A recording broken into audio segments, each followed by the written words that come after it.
Hello everyone, welcome back to News in Focus. Today we are discussing about recently अभी इसरो ने integrated air drop test किया है जो कि गगनयान मिशन के लिए एक इम्पॉर्टेंट टेस्ट है। ये क्या है और इसके साथ साथ आज हम जानेंगे कि गगनयान मिशन के बारे में, इसमें यूज़ होने वाले जो इंस्ट्रूमेंट है, इस सब चीज़ों के बारे में हम लोग बात करेंगे। तो ये हमारे यूपीएससी के प्रीलिम्स के पॉइंट ऑफ व्यू से तो इम्पॉर्टेंट है ही, उसके साथ साथ जीएस पेपर 3 में साइंस एंड टेक के पॉइंट ऑफ व्यू से भी ये बहुत ज़्यादा इम्पोर्टेंट हो जाता है।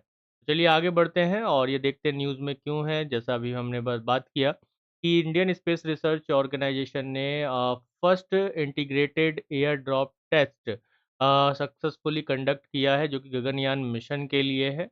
और इसका एम यही है कि जो पैराशूट बेस्ड डिक्लेरेशन सिस्टम है, इसके लिए क्रू मॉड्यूल्स के लिए, जो कि गगनयान मिशन में क्रू मॉड्यूल जो है उसको पैराशूट के थ्रू कैसे आसानी से उसकी स्पीड को स्लो करते हुए अर्थ के एटमॉस्फेयर में कहाँ पर उतारा जाए, ओशन पर उतारा जाए। जैसे कि इस पिक्चर में हम लोग देख सकते हैं कि लगभग अर्थ सरफेस से 4 किलोमीटर एल्टीट्यूड से इसको कहाँ से हेलीकॉप्टर से क्रू मॉड्यूल को क्या किया गया, रिलीज़ किया गया। रिलीज़ करने के बाद इसका एक पैराशूट कट ऑफ होता है, फिर उसके बाद ये एपेक्स कवर सेपरेशन होता है इसका, फिर देन उसके बाद 3 पायलट जो सूट है वो डिप्लॉय हो जाते हैं और 3 मेन पैराशूट जो है वो बाहर आते हैं। और इस तरह से हमने देखा कि फुली डिप्लॉयड मेन सूट जो है वो निकल कर आता है और फिर उसके बाद ओशनिक सरफेस पर या सी सरफेस पर इसकी लैंडिंग हो जाती है। तो ये अभी रिसेंटली टेस्ट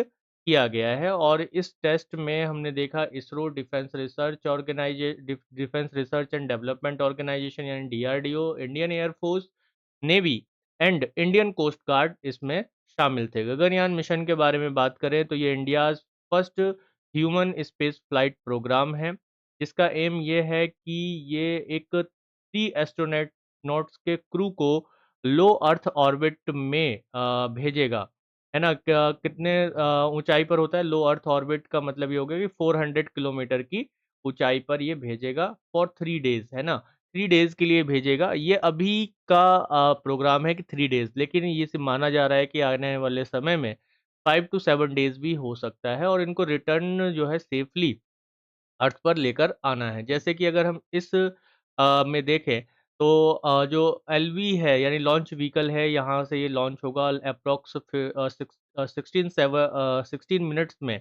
ये कहाँ लो अर्थ ऑर्बिट में जो ऑर्बिटल मॉड्यूल है वो पहुँच जाएगा, जो जिसमें क्रू मॉड्यूल भी शामिल है। और इसके बाद जब ये रिटर्न होगा, है ना? तो पैराशूट डिप्लॉय किया जाएगा, है ना? पैराशूट डिप्लॉय किया जाएगा और फिर उसके बाद इसे डाउन किया जाएगा, लैंडिंग किया जाएगा किस पर? सी पर इसको लैंड किया जाएगा।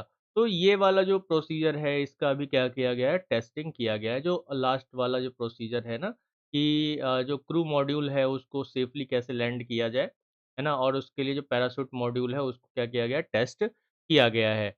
तो चलिए आगे बढ़ते हैं और इस पूरे मैकेनिज़्म को जो है समझने की कोशिश करते हैं। तो यहाँ पर हमने देखा कि जो मिशन फ़ेज़ है, मिशन फ़ेज़ की अगर हम बात करें तो कई टेस्ट मिशंस हैं और जो अनमैन्ड टेस्ट मिशन है और इन सभी टेस्ट के होने के बाद हम देखेंगे कि पहला मैन मिशन कब होगा, होने की संभावना है, यानी कि ये हो सकता है 2027 में, शुरुआती समय में अर्ली 2027 में इसको गगनयान मिशन को लॉन्च किया जा सकता है। इसके सिग्निफिकेंसेस क्या हैं अगर गगनयान मिशन सक्सेसफुल होता है? तो इंडिया जो है एक एलीट ग्रुप में शामिल हो जाएगा, elite nation group of Nations में शामिल हो जाएगा, जिसमें यूएस, रशिया और चाइना है और ये वो कंट्रीज़ हैं जिन्होंने ह्यूमन स्पेस फ्लाइट, जिनके पास ह्यूमन स्पेस फ्लाइट कैपेबिलिटी है। तो इंडिया भी इस मिशन के सक्सेस होने के बाद ह्यूमन स्पेस फ्लाइट कैपेबिलिटी में शामिल हो जाएगा, यानी कि दुनिया का चौथा देश बन जाएगा जो अब जिसके पास ह्यूमन स्पेस फ्लाइट कैपेबिलिटी होगा।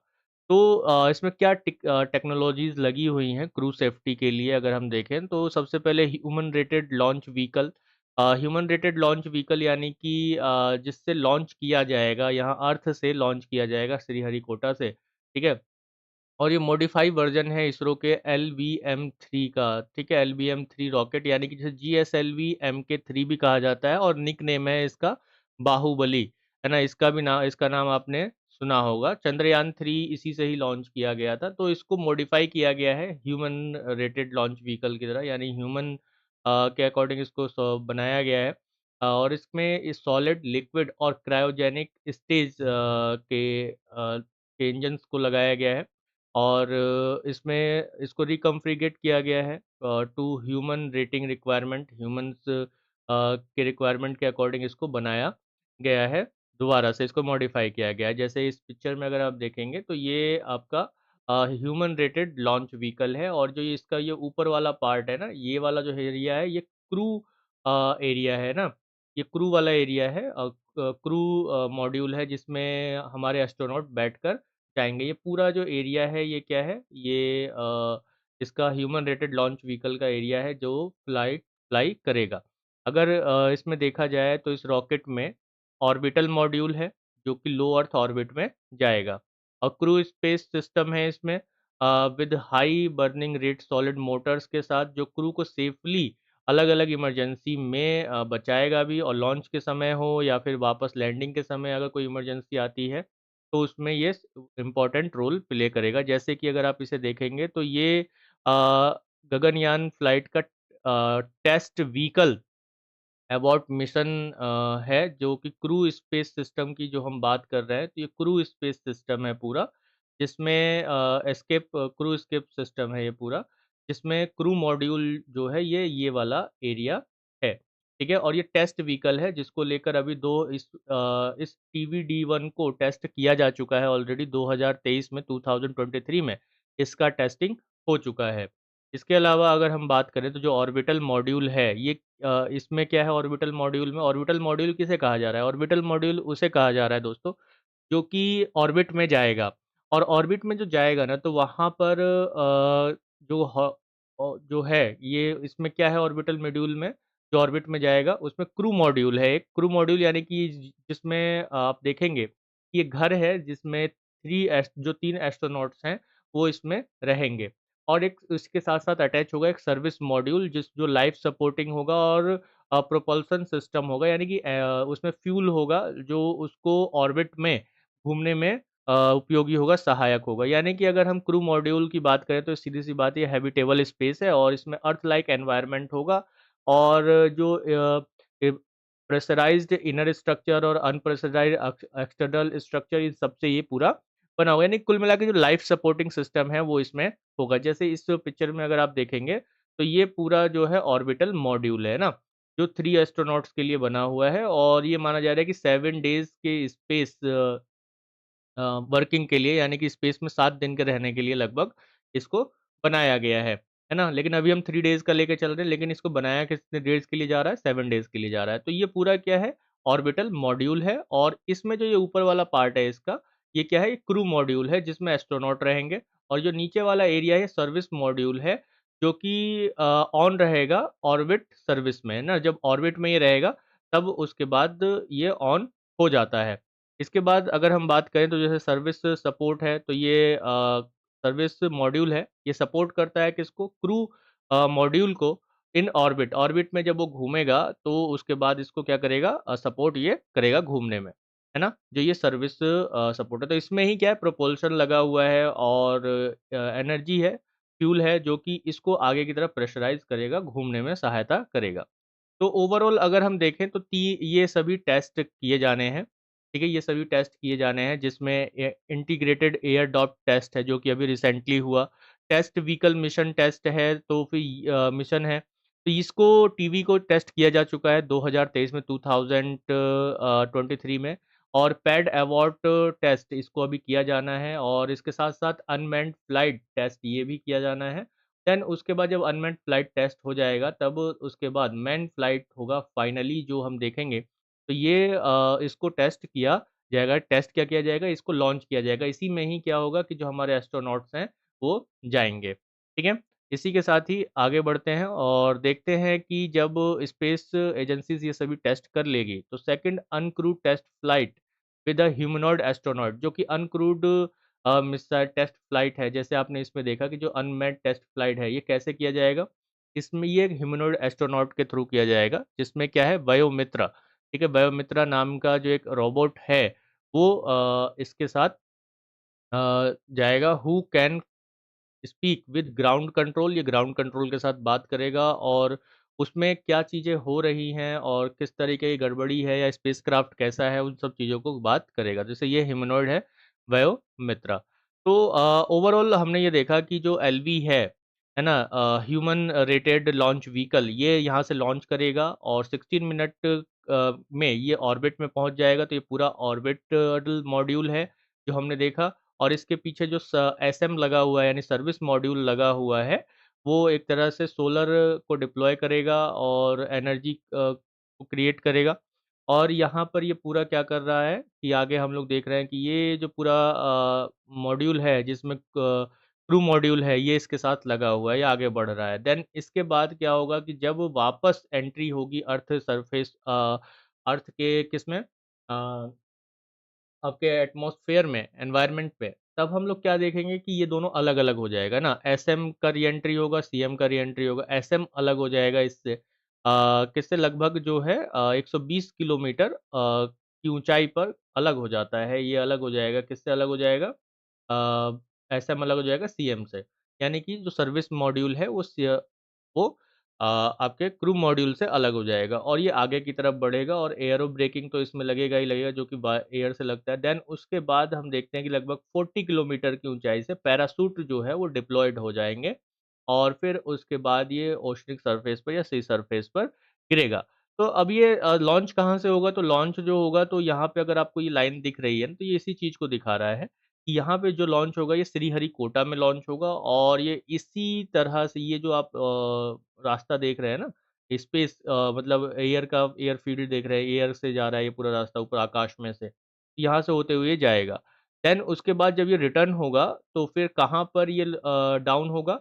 ये डाउन होगा यहाँ गुजरात के पास में। ये गुजरात के पास में ये डाउन होगा। तो ये पैराशूट के साथ डिप्लॉय होने के बाद ये डाउन होगा। तो सिंपल सा इफ़ेक्ट है कि इसको जब ऊपर से नीचे आने में लगभग 36 मिनट का समय लगेगा, लेकिन जाने में इसको 16 मिनट का ही टाइम लगेगा और ये ऑर्बिटल मॉड्यूल में, लो अर्थ ऑर्बिटल मॉड्यूल में ये पहुँचेगा और वहाँ पर ये घूमेगा। लगभग 7 डेज़ का ऑर्बिट है इसका, क्रू का। ये बनाया गया है, लेकिन अभी 3 डेज़ ही रखा जा रहा है, लेकिन कहा जा रहा है कि 7 डेज़ तक रुकेगा। तो इसके बाद ये ऐसे चलेगा और फिर उसके बाद जब ये पूरा री-एंट्री करेगा तो 120 किलोमीटर के ऑर्बिट के पास आकर ये क्या कर देगा कि ये दो एसएम और सीएम अलग हो जाएँगे।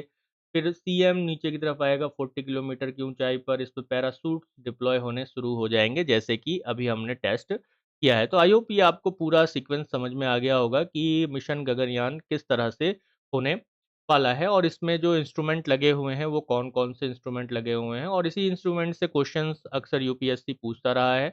जैसे कि अलग-अलग समय में जैसे क्वेश्चन बने थे 2018 में, पीएसएलवी को लेकर क्वेश्चन बना हुआ है, with the reference of India's satellite launch vehicle, है ना? तो जो PSLV launch the satellite useful for earth resource monitoring whereas GSLV are designed mainly to launch communication satellite. तो ये स्टेटमेंट बिल्कुल सही है। Satellite launched by PSLV appear to remain permanently fixed in the same position in the sky as viewed from a particular location on Earth. तो ये गलत है। GSLV Mk3 is 4-stage launch vehicle with the first and third stage is solid rocket motor and the second and fourth stage using liquid। तो अभी हमने देखा कि GSLV Mk3 यानी कि जिसको मॉडिफाई करके क्या बनाया गया है, ह्यूमन रेटेड लॉन्च व्हीकल बनाया गया है। वो 3 स्टेज का है, 4 स्टेज का नहीं है। तो यहाँ पर ये दोनों ही statement, second and third statement गलत हो जाता है, तो हमारा सही क्या हो जाता है, केवल ए बिल्कुल सही होता है। देन इसके बाद एक और क्वेश्चन 2016 में उठा हुआ है और भी कई सारे क्वेश्चंस बने हुए हैं, मैं यहाँ पे आपको मैक्सिमम 2 क्वेश्चन दिखा रहा हूँ। तो एक ये मंगलयान से बना हुआ है, Mangalyaan launch by the ISRO is also called the Mars orbiter mission, बिल्कुल सही है ये statement. Made India the second country to have a spacecraft orbit the Mars after USA, तो ये गलत है। ठीक है, ये स्टेटमेंट गलत है।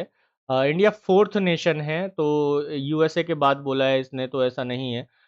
फिर इसके बाद जो तीसरा स्टेटमेंट है, made India the only country to the successful in making its spacecraft orbit the Mars in its very fast attempt, ठीक है, in its very fast attempt. तो यहाँ पर ये बिल्कुल सही बात है। तो इंडिया जो है वो फर्स्ट ऐसा कंट्री बन गया जो फर्स्ट अटेम्प्ट में, है ना, वेरी फर्स्ट अटेम्प्ट में वो मार्स पर पहुंचा है। तो यहाँ पर जो स्टेटमेंट होगा ना अपना, वो सी बिल्कुल सही होगा। 1 और 3 जो स्टेटमेंट है वो बिल्कुल सही हो जाता है।